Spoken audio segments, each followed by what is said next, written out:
Is the U.S. losing its innovation mojo? Like, are we falling behind? Okay, so this report specifically points to the expiration of some of the Trump-era tax cuts as a factor in this whole R&D slowdown. Interesting. And they keep mentioning this thing called immediate R&D expensing. Imagine you're a company. Okay. And you've got this awesome idea for a new product, but it's risky, could be expensive. Yeah, I see where you're going with this. Immediate R&D expensing basically allowed you to deduct those expenses, those R&D costs, from your taxes right away. Ah, so it made investing in new stuff more appealing. Right, because you're getting a tax break right off the bat. Then, when those tax cuts expired, well, some companies might have gotten cold feet, especially in, uncertain economic times. It also compares us to other countries, especially China. Uh-huh. And they talk about this crazy thing. China is offering, like, a 200% super deduction for R&D. Oh, wow. Yeah. Essentially, they're doubling down on incentivizing their businesses to pour money into R&D.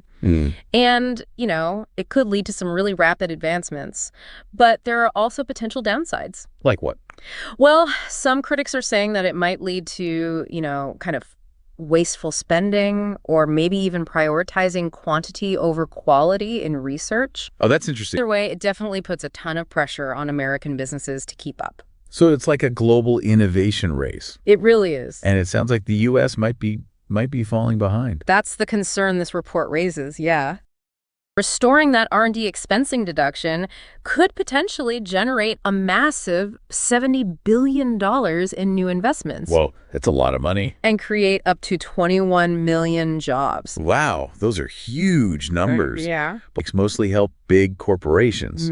What about smaller startups or academic research? That's a fair point. Tax policy, while important, is just one piece of the puzzle. Right. Government funding, venture capital, a strong university system, these all play a huge role in fostering innovation.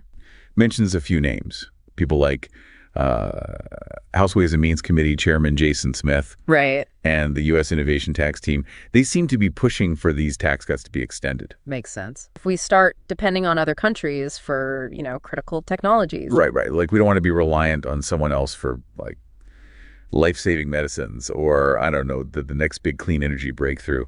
Exactly. To keep exploring, keep learning, and maybe even, start some conversations about this with your friends, family, colleagues. Yeah, get people thinking. Because the future of innovation, and maybe even our own future, depends on it. I think that's a great point to end on.